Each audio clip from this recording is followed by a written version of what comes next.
Hello friends, I welcome you all to my channel. आज हम gender, religion और cast के बारे में पढ़ेंगे। एंड हमने रिलीजन की थोड़ी बहुत बात कर ली थी, कम्युनलिज्म की थोड़ी बहुत बात कर ली थी, लेकिन जेंडर एक टोटली नया टॉपिक है जिसके बारे में हम इस चैप्टर में बात करने जा रहे हैं। So let us start. Gender and politics, जो सबसे पहला टॉपिक हम देखने वाले हैं वो है जेंडर एंड पॉलिटिक्स। अब यहाँ पे एक बॉक्स है जो कि मुझे लग रहा है इंपॉर्टेंट है और आपको देखना चाहिए। अब सेक्सुअल डिवीजन ऑफ लेबर होता क्या है? एक ऐसा सिस्टम जिसके द्वारा ये बताया जाता है कि विमेन जो है उसको घर के अंदर का काम करना चाहिए, जैसे कि cooking, washing, taking care of children, ये सारी चीज़ें। और जो मर्द हैं उनको बाहर के काम करने चाहिए, जैसे कि जॉब और पैसे कमाना, ये सारी चीज़ें। ओके, तो यही जो चीज़ होती है इसको सेक्सुअल डिवीजन ऑफ लेबर कहा जाता है। लेबर होता है कि काम करना, और उस लेबर को जब हम डिवाइड कर देते हैं कि आपको ये काम करना है, आपको ये काम करना है, तो उसको हम सेक्सुअल डिवीजन ऑफ लेबर कहते हैं। अब हम स्टार्ट करते हैं जेंडर एंड पॉलिटिक्स। और ये जो पोस्टर है ये विमेन की स्ट्रेंथ को दिखाने के लिए बंगाल में ये एक पोस्टर बना है। इसके ऊपर बंगाली में कुछ लिखा भी हुआ है। ओके, तो इसमें ये विमेन पावर दिखाने की यहाँ पे कोशिश करी जा रही है। Let us start. Public and private divisions. सबसे पहले हमें बुक में ये बताया गया है कि जो गर्ल्स और बॉयज़ होते हैं इनको परवरिश देने का तरीका अलग अलग होता है ज़्यादातर। ओके, तो ज़्यादातर ऐसा कहा जाता है कि जो और लड़कियां होती हैं उनको घर के काम सीखने चाहिए और उनको घर की रिस्पॉन्सिबिलिटी लेनी आनी चाहिए, और जो बॉयज़ होते हैं उनको जॉब्स वगैरह सीख करनी चाहिए और बाहर के काम उनको आने चाहिए। ओके, तो ये जो चीज़ें हैं ये हमारी फैमिलीज़ में भी देखी जाती हैं, और ये जो है एक सेक्सुअल डिवीजन ऑफ लेबर कहलाता है। ज़्यादातर फैमिलीज़ में ये देखा जाता है, और जहाँ पे ये कहा जाता है कि विमेन को घर के अंदर का काम करना चाहिए, जैसे कि कुकिंग, क्लिनजिंग, वॉशिंग, ये सारी चीज़ें, और men have to do all the work outside home. अब यहाँ पे एक इंटरेस्टिंग चीज़ बुक में ये लिखी है कि अगर उसी काम के लिए पैसे मिलने लग जाएं, अगर मान लीजिए खाने बनाने के लिए पैसे मिलने लग जाएं, तो आदमी जो हैं वो बाहर जाके खाना बनाते हैं और शेफ़ बनते हैं, है ना। और अगर टेलर बनने के लिए पैसे, अगर हम टेलर बन जाते हैं घर पे, चाहे आदमी वो काम ना करते हों, लेकिन बाहर एक शॉप बना के वो टेलर बन जाते हैं, और उसके लिए अगर उनको पैसा मिले तो वो लोग वो काम भी कर लेते हैं। तो ये यहाँ पे एक इंटरेस्टिंग चीज़ यहाँ पे इन्होंने बताई है।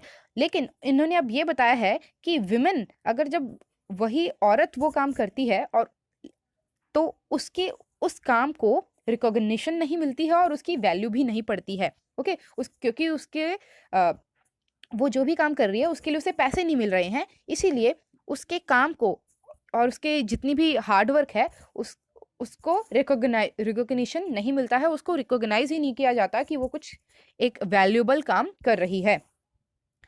अब जो गाँव है, गाँव का कुछ कंडीशन ये होती है कि वहाँ पे औरतें बाहर का काम भी करती हैं। अब यहाँ पे इन्होंने एक एक कह सकते हैं एक आयरनी बताई है। आयरनी मतलब कि एक ऐसी चीज़ जो बहुत ही अलग है।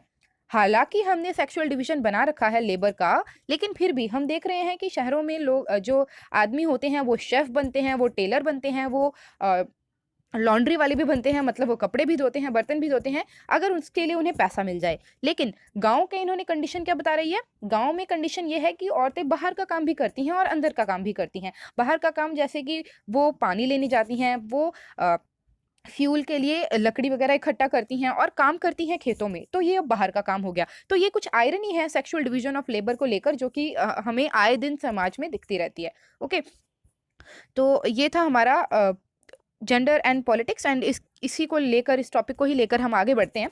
अब ये जो डिवीजन ऑफ लेबर है, ये इसका रिजल्ट कुछ ऐसा है कि women, half of the population women है, लेकिन फिर भी उनके काम को रिकॉग्निशन नहीं मिल रहा है, और उनकी जो रोल है सोसाइटी में उस चीज़ को भी रिकॉग्निशन नहीं मिल रही है। और पॉलिटिक्स में उनका पार्टिसिपेशन बहुत ही मिनिमल हो चुका है, क्योंकि gender division, sexual division of labour कुछ ऐसा था कि शुरुआत से ही उन्होंने विमेन को पब्लिक अफेयर्स में आने की आज़ादी नहीं दी।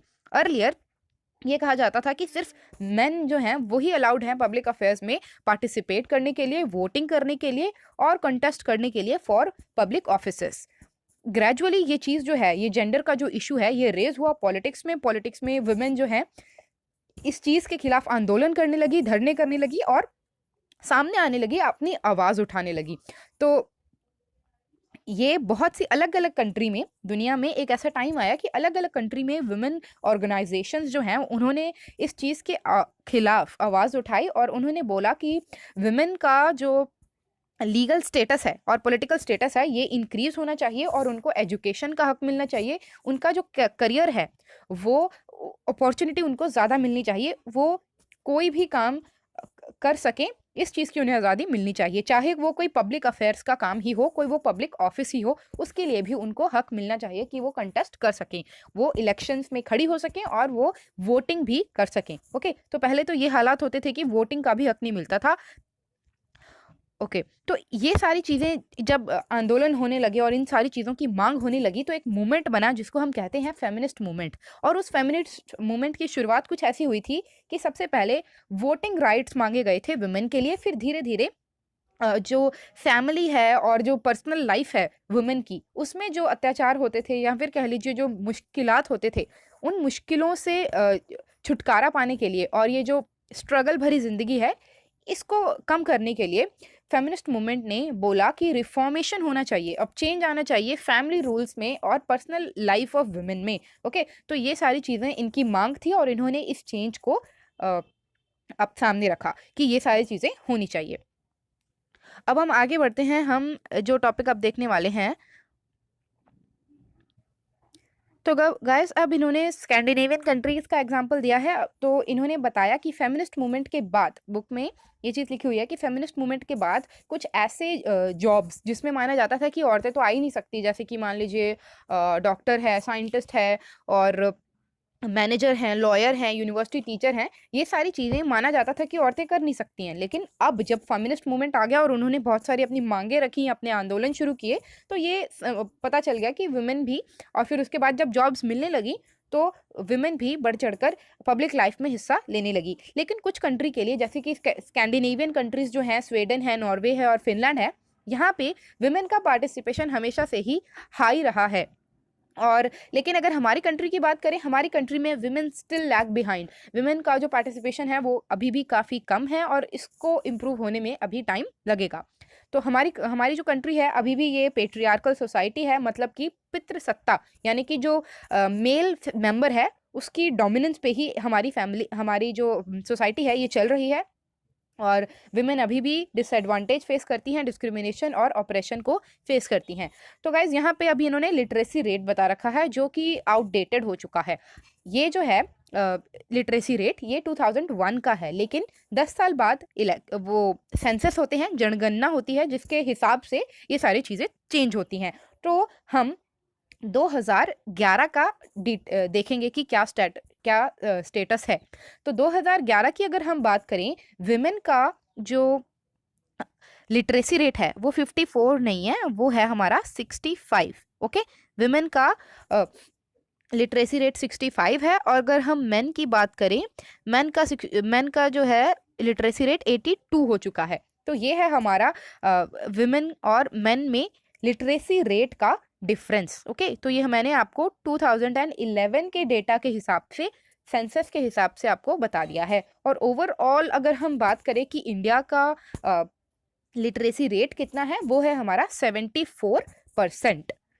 तो ये था हमारा लिटरेसी रेट, जो कि अभी भी, जिसमें हम देख सकते हैं कि औरतें अभी भी पीछे हैं मेन से, और इस चीज़ को भी चेंज करना ज़रूरी है। ओके, तो अब दूसरा जो एक इम्पॉर्टेंट पॉइंट है वो ये है कि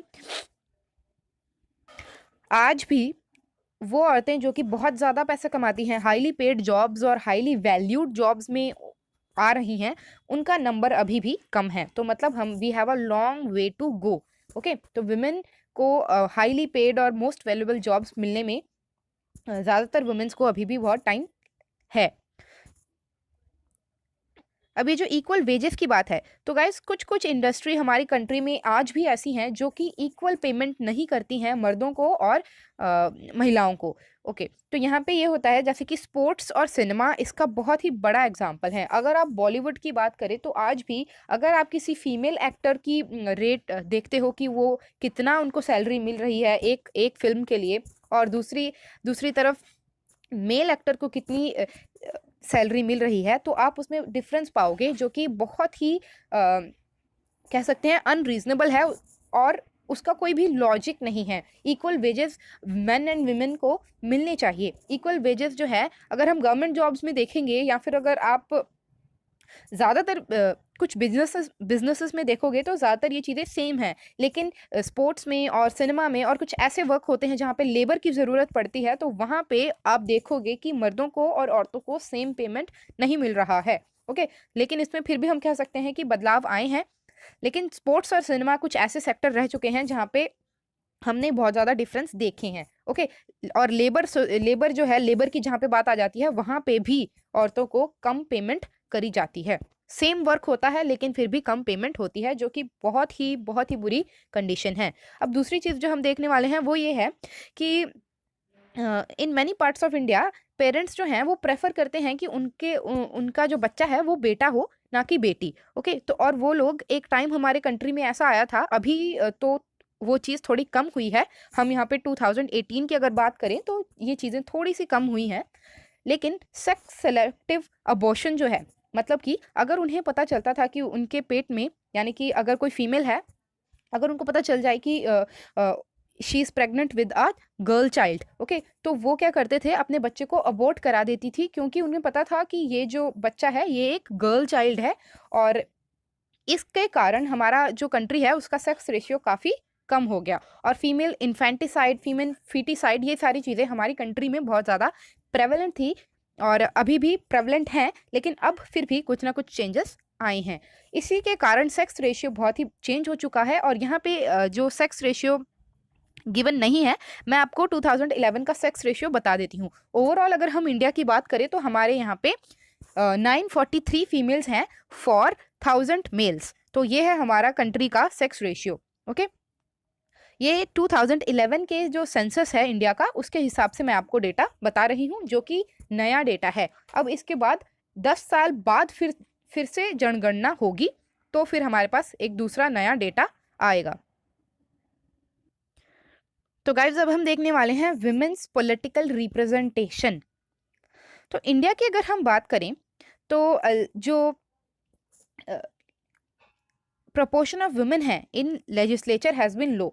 तो मतलब जो पॉलिटिकल स्पीयर्स हैं वहाँ पे वुमेन का पार्टिसिपेशन ज़्यादा रहा नहीं है, और उनकी प्रपोर्शन यानी कि उनकी रेशियो ज़्यादा नहीं है।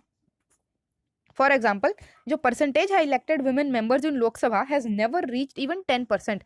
10% से भी कम औरतें लोकसभा में इलेक्ट होकर आती हैं। और उनका जो शेयर है असेंबलीज में, स्टेट असेंबली में, यानी कि एमएलए के रूप में 5% से भी उनका प्रोपोर्शन कम है।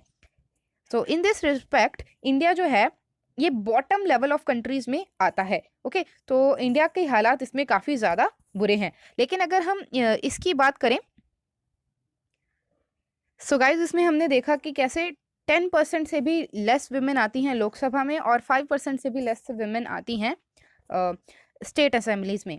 ओके, तो अब इन्होंने ये बताया है कि इस प्रॉब्लम को सॉल्व करने का एक ही तरीका है कि ये लीगली बाइंडिंग बना दिया जाए, एक तरीके की रिजर्वेशन लाई जाए औरतों के लिए, और जो कुछ प्रपोर्शन है, एक फेयर प्रपोर्शन, जैसे कि 33%, 1/3 ऑफ द सीट्स जो है उसको रिजर्व कर दिया जाए, जैसे कि हमारे पंचायती राज इंस्टीट्यूशंस में किया जा चुका है। Okay, this is what has been done in the Panchayati Raj institution. लेकिन अभी भी स्टेट असेंबलीज में और लोकसभा में ये चीज़ करनी बाकी है। ओके, तभी ये प्रॉब्लम सॉल्व होगी जब हमारे कंट्री में सीट्स को रिजर्व ही कर दिया जाएगा। और इस चीज़ का जो सक्सेस है, हमने थर्ड टियर ऑफ जो गवर्नमेंट है, यानी कि पंचायती राज और म्यूनसिपैलिटी जो हैं, वहाँ पे हमने देखा है कि बहुत सी विमेन जो हैं वो सामने आ रही हैं और वो रिजर्व सीट्स पे आती हैं, और उनका जो प्रपोर्शन है आजकल काफ़ी ज़्यादा बढ़ गया है। तो ये था हमारा एक तरीका जिससे हम सॉल्व कर सकते हैं, और वो तरीका है कि सीट्स को रिजर्व कर दिया जाए, 1/3 सीट्स को, या फिर जितनी भी प्रोपोर्शनल सीट्स हैं उसको रिजर्व कर दिया जाए, ताकि वुमेन वहाँ पे, सिर्फ वुमेन ही वहाँ पे कंटेस्ट कर पाएँ इलेक्शंस। अब जो वुमेन ऑर्गेनाइजेशन है एंड एक्टिविस्ट हैं, उन्होंने कहा है कि यही सेम रिजर्वेशन जो है 1/3 ऑफ सीट्स लोकसभा में और स्टेट असेंबलीज में भी आना चाहिए, ताकि औरतों के जो हालात हैं स्टेट असेंबलीज में और लोकसभा में वो भी थोड़े बेहतर हो जाएं, और 10% और 5% वाली जो हालत है वहाँ से हम आगे बढ़ें। और एक जो बिल है इसी टॉपिक से जुड़ा हुआ एक बिल है जो कि रिजर्वेशन की बात कर रहा है औरतों के लिए 33% इन स्टेट असेंबली एंड लोकसभा। उस वो पेंडिंग पड़ा हुआ है before the parliament for more than a decade. 10 साल हो गए हैं और वो चीज़ जो है पेंडिंग पड़ी हुई है, और कोई भी कंसेंसस कंसेंसस मतलब होता है सहमति नहीं बन पा रही है पॉलिटिकल पार्टीज में आपस में कि वो इस बिल को पास करें। उनका कोई इंटरेस्ट नहीं है और सहमति भी वो नहीं बना पा रहे हैं। तो ये हालात हैं हमारी कंट्री में जब हम वुमेन के लिए इलेक्शन में मतलब सीट स्टेट असेंबलीज में और लोकसभा में इक्वल रिप्रेजेंटेशन की बात करते हैं। अब जो दूसरी चीज़ एक इम्पॉर्टेंट है वो है रिलीजन, कम्युनलिज्म एंड पॉलिटिक्स।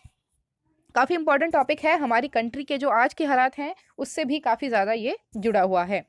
तो let us turn to a very different kind of social division. अब ये भी एक तरीके का सोशल डिवीजन ही है लेकिन ये अलग है, जेंडर से ये कुछ अलग है। इसका नाम है रिलीजियस डिफरेंस। रिलीजियस डिफरेंस भी एक तरीके का डिवीजन हमारी कंट्री में देखा जा सकता है। अब एक इम्पॉर्टेंट चीज़ जो गांधी जी ने इस बारे में कही थी, उन्होंने ये कहा था कि कभी भी हम धर्म को राजनीति से अलग करके नहीं देख सकते, लेकिन इसका जो मतलब है वो कुछ अलग है। इसका मतलब ये है कि हम राजनीति में अ, जो धर्म से जुड़े हुए एथिक्स हैं, वैल्यूज़ हैं, मॉरल वैल्यूज़ हैं कि आपको एथिक्स को फॉलो करना है, उस चीज़ को हम अलग नहीं कर सकते। और यहाँ पे जो रिलीजन है, वो रिलीजन एक पर्टिकुलर किसी रिलीजन की बात नहीं हो रही है। वहाँ पे रिलीजन में जो वैल्यूज़ होती हैं, उसकी बात हो रही है कि आपको कभी चीट नहीं करना चाहिए, आपको सच बोलना चाहिए, ये सारी चीज़ों की, आपको ईमानदार होना चाहिए, ये सारी चीज़ों की यहाँ पे बात हो रही है जब गांधी जी ने रिलीजन का वर्ड यूज़ किया है। अब दूसरी इंपॉर्टेंट चीज़, जो दूसरा पॉइंट है, वो ये कहता है, ह्यूमन राइट ग्रुप जो है हमारी कंट्री में, वो ये कह रहे हैं कि जो ज़्यादातर कम्युनल रायट होते हैं, यानी कि सांप्रदायिक दंगे जो होते हैं हमारे देश में, उसमें जो लोग हैं, जो विक्टिम बनते हैं, यानी कि जिनके साथ गलत होता है, जिनके साथ क्राइम होता है, वो रिलीजियस माइनॉरिटी से जुड़े हुए लोग होते हैं। और उन ये जो ह्यूमन राइट ग्रुप है, इन्होंने कहा है कि दे हैव डिमांडेड कि जो गवर्नमेंट है ये कुछ स्पेशल स्टेप्स ले to protect the religious minorities. और जो विमेन मूवमेंट है, विमेन मूवमेंट से जुड़े हुए लोगों ने ये कहा है कि जो फैमिली लॉज हैं, हर एक रिलीजन में, हर एक धर्म में जो फैमिली लॉज हैं, अब फैमिली लॉज क्या होते हैं ये भी हम देखेंगे। फैमिली लॉज जो हैं वो डिस्क्रिमिनेट करते हैं औरतों के खिलाफ, उनके अंदर डिस्क्रिमिनेशन है औरतों के खिलाफ। उनके वहाँ पे ऐसे रूल्स लिखे हुए हैं जो रूल्स औरतों को एक लोअर स्टेटस में आकर खड़ा करते हैं as compare to the men. तो ये चीज़ इन्होंने कहा है कि जो ये फैमिली रूल्स है यहाँ पे भी चेंज लाने की ज़रूरत है। So they demanded that the government should change the laws, और जो फैमिली लॉज हैं उसको गवर्नमेंट चेंज कर दे और उनको ज़्यादा इक्विटेबल बना दे। All these instances involve a relationship between religion and politics. अब हमने जो भी ये सारे टॉपिक्स पढ़े, जो भी ये 3-4 पॉइंट पढ़े हैं, इसमें पॉलिटिक्स और रिलीजन के बीच एक इंटरमिंगल हो रहा है और रिलेशनशिप बन रहा है। ओके, तो हम देखते हैं कि ये चीज़ किस तरीके से क्या रिजल्ट आती है और क्या आउटकम देती है जब रिलीजन और पॉलिटिक्स मिक्स होते हैं और एक साथ आते हैं। सो जो पॉलिटिकल एक्ट है are not only wrong as long as they treat every religion equally. तो अब यहाँ पे पॉलिटिक्स की बात हो रही है कि अगर पॉलिटिक्स हर एक रिलीजन को एक ही नज़रिए से देखे और उनका हर एक रिलीजन को इक्वल इम्पोर्टेंस दे, तो जो पॉलिटिक्स है हमारे रिलीजन्स को बेनिफिट कर सकती है। Okay, people should be able to express their needs and interest and demand as a member of religious community. अगर वो चाहें तो वो अपने रिलीजन की जो डिमांड है उस चीज़ को वो आगे रख सकें पॉलिटिक्स में। अगर ये सारी चीज़ें हो रही हैं और हर एक धर्म का नुमाइंदा जो है ये चीज़ कर पा रहा है, चाहे वो माइनॉरिटी में हो या मेजॉरिटी में हो, कोई भी हो, अगर हर एक धर्म के लोग अपनी जो बात है, अपनी इंटरेस्ट को, अपनी नीड को, अपनी डिमांड को पॉलिटिक्स में सामने रख पा रहे हैं, तो उस चीज़ को हम कहते हैं कि एक जो पॉलिटिक्स और रिलीजन का जो ये रिलेशन है ये काफ़ी अच्छा है। अब कम्युनलिज्म क्या होता है, उससे पहले हम देख लेते हैं कि फैमिली लॉज जिसको बदलने की बात हो रही थी और जिसके बारे में ये कहा जा रहा था कि ये औरतों के खिलाफ डिस्क्रिमिनेशन करते हैं, उसका क्या मतलब होता है। तो गाइस यहाँ पे उन लॉज की बात करी गई है जो डील करते हैं फैमिली से जुड़े हुए मैटर्स, जैसे कि marriage, divorce, adoption, inheritance etcetera. And in our country अलग अलग जो फैमिली लॉज होते हैं अलग अलग रिलीजन के हिसाब से, इसलिए जो फीमेल जो है उनके खिलाफ डिस्क्रिमिनेशन देखा गया है। ये जो विमेन मूवमेंट है उनका ये आरोप है कि जो फैमिली लॉज हैं हर एक धर्म में वो विमेन के खिलाफ डिस्क्रिमिनेशन करते हैं। सो गाइज अब ये जो अब हम बढ़ते हैं कम्युनलिज्म की तरफ। कम्युनलिज्म जो है ये एक ऐसी प्रॉब्लम है जो और ज़्यादा एक्यूट बन जाती है। अब कम्युनलिज्म की जो एक्चुअल डेफिनेशन है वो भी हम देखेंगे। एंड अब यहाँ पे ये जो प्रॉब्लम है कि कम्युनलिज्म जो है ये वो एक स्टेट होता है हमारे माइंड का, या फिर कह लीजिए जब हम ये सोचने लगते हैं कि जो हमारा धर्म है, जो एक पर्टिकुलर धर्म है वो बेटर है दूसरे धर्म से, और हमको दूसरे धर्म जो है वो उन पे डोमिनेंस बनाना है, हम उनसे बेहतर हैं और हमारी नीड जो है, हमारी इंटरेस्ट जो है वो उन लोगों से आगे होना चाहिए। तो ऐसा जब हम सोचने लगते हैं, जब हम ये सोचने लगते हैं कि रिलीजन जो है एक बहुत बड़ी चीज़ है और रिलीजन के नाम पर हम अपने आप को दूसरों से बेहतर समझने लगते हैं और दूसरों के लिए हमारे मन में थोड़ा सा भी कंपैशन नहीं होता है, हम उनसे नफरत करने लगते हैं, उस चीज़ को हम कम्युनलिज्म कहते हैं। ये प्रॉब्लम और भी ज़्यादा तब बढ़ जाती है जब रिलीजन जो है पॉलिटिक्स में सामने आने लगता है और रिलीजन जो है पॉलिटिक्स का शिकार बन जाता है। ओके, तब क्या होता है, पॉलिटिक्स जो होती है बहुत ही एक उस लेवल पे पहुंच जाती है कि हम उसे कम्युनलिज्म का नाम देते हैं। तो जब अब यहाँ पे इन्होंने बताया है कि when one religion and its follower are pitted against one another, जब लोगों को, अलग अलग धर्म के लोगों को एक दूसरे के खिलाफ भड़काया जाता है तो हम उसको कहते हैं कि ये कम्युनलिज्म की प्रॉब्लम आ रही है यहाँ पे। And this happens when beliefs of one religion are presented to be superior, जब यहाँ पे ये बताने की कोशिश करी जाती है कि ये वाला धर्म अच्छा होता है, ये बेटर है, हम इनसे ज़्यादा बेहतर हैं, ये सारी जब चीज़ें होने लगती हैं तब कम्युनलिज्म वाली प्रॉब्लम आती है।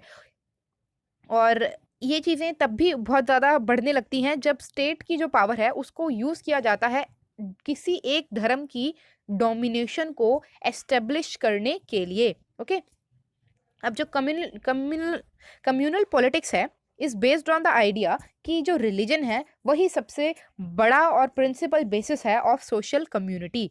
ओके, और the follower of a particular religion must belong to one community.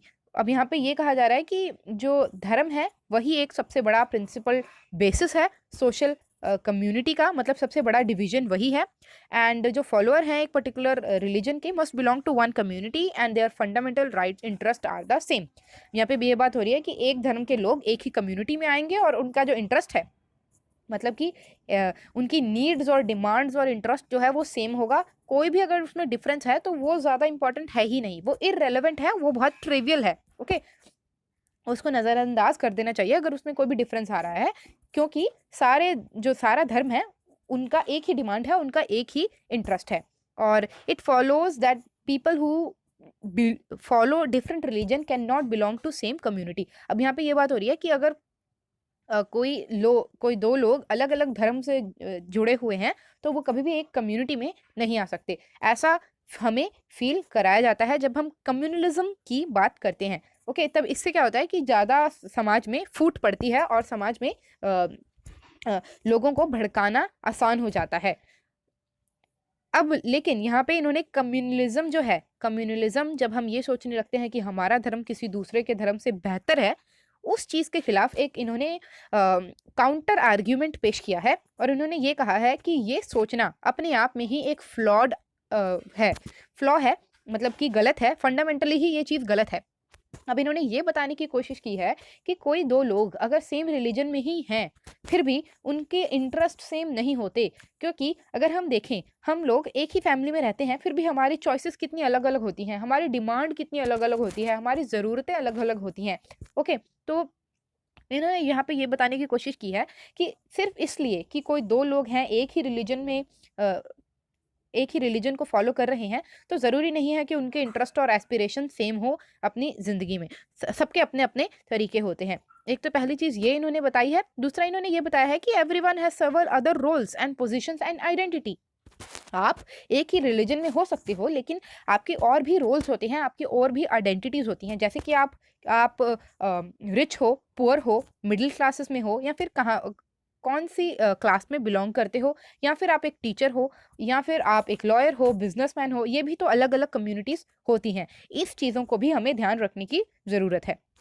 There are many voices that are there in every community. हर एक धर्म में अलग अलग आवाज़ें होती हैं, अलग अलग ज़रूरतें होती हैं। एक ही धर्म के लोग होते हैं जो कि कुछ टीचर्स होते हैं, कुछ बिजनेसमैन होते हैं, कुछ लोअर कास्ट के होते हैं, कुछ अपर कास्ट के होते हैं। तो हम इसमें ये नहीं कह सकते कि जब एक ही कोई धर्म है तो उसकी नीड्स और डिमांड्स भी एक ही जैसी होंगी।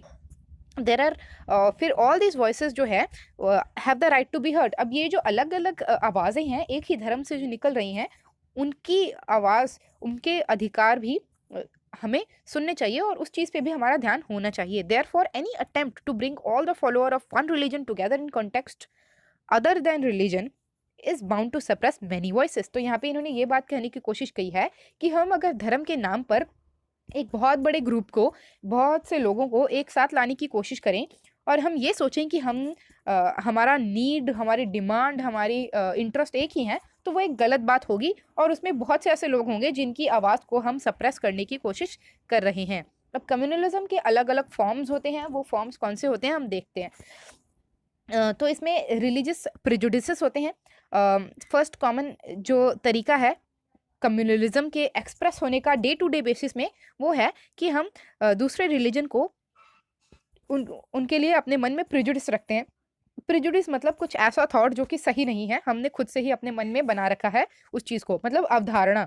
ओके, दूसरी चीज़ है कि हम स्टीरियोटाइप्स रखते हैं। हम ये सोचते हैं कि इस धर्म को फॉलो करने वाले लोग कुछ इस तरीके के होते हैं। हमने अपने मन में ही कुछ ना कुछ बना रखा है जो कि सही भी नहीं होता। ओके, और बिलीफ इन सुपीरियरिटी, तो हम ये सोचते हैं कि हमारा धर्म जो है सुपीरियर है, हम इनसे ज़्यादा अपर हैं, और ये लोअर हैं, या फिर ये हमसे ज़्यादा इन्फीरियर हैं। तो ये भी एक तरीका होता है जब कम्युनलिज्म जो है वो किसी की थिंकिंग में और किसी के माइंड में चल रहा होता है। This is so common that we often fail. तो ये इतनी ज़्यादा आम बात हो जाती है एक टाइम के बाद कि हमें पता भी नहीं चलता कि हम इन चीज़ों को फॉलो करते हैं। इसको हम कहते हैं सोशल कंडीशनिंग। हमें बचपन से ही ऐसा अगर सिखा दिया जाएगा, तो हम कभी भी उस चीज़ को क्वेश्चन नहीं कर पाएँगे कि हमारी सोच में कुछ ऐसा गलत भी चल रहा है। दूसरी चीज़ ये है, एक कम्युनल माइंड जो है, वो हमेशा ये सोचता है कि पॉलिटिकल डोमिनेंस होना चाहिए एक रिलीजन का, एक ही रिलीजन का पॉलिटिकल डोमिनेंस होना चाहिए, और ज़्यादातर जो एक मेजॉरिटेरियन जो थिंकिंग होती है कि उस तरीके के ये जो पूरा रिलीजन है, उसकी ही डोमिनेंस होनी चाहिए। For those belonging to majority, अगर मेजॉरिटी में रहने वाली कम्युनिटी ऐसा सोचने लगे, तो उसको हम कहते हैं मेजॉरिटेरियन डोमिनेंस, या फिर मेजॉरिटेरियन रूल। ओके, तो ये था दूसरा तरीका कम्युनलिज्म का। और तीसरा ये है कि जब पॉलिटिकल मोबिलाइजेशन होती है, पॉलिटिक्स से जुड़े हुए लोग मोबिलाइज करते हैं रिलीजन के नाम पर लोगों को, in in another frequent form of communalism. तो ये एक अलग फॉर्म है कम्युनलिज्म का, जब लोगों को भड़काया जाता है और उनको मोबिलाइज किया जाता है। मोबिलाइज मतलब रिलीजन लाइंस पे उनको इकट्ठा करने की, अपने साथ लाने की कोशिश की जाती है, उनको भड़का कर। नेक्स्ट जो तरीका है कम्युनलिज्म का, वो ये है कि कम्युनलिज्म जो है वो बहुत ही ज़्यादा अगली फॉर्म ले लेता है जब ये बदल जाता है कम्युनल वायलेंस में, जब राइट्स होते हैं और मैसेकर होता है, एक कम्युनल वायलेंस, एक कम्युनिटी का दूसरी कम्युनिटी के साथ। सो गाइज, ये था हमारा कम्युनलिज्म के बारे में जितना भी हमने पढ़ना था। आई होप आप लोगों को ये सारी चीज़ें समझ आई होंगी, एंड कम्युनलिज्म होता क्या है ये चीज़ समझ आई होगी। So this is all for today's lesson. हम सेकुलर स्टेट पढ़ने वाले हैं इसके बाद, लेकिन वो हम पार्ट 2 में करेंगे। So I thank you all for being with me. Work hard and work smart.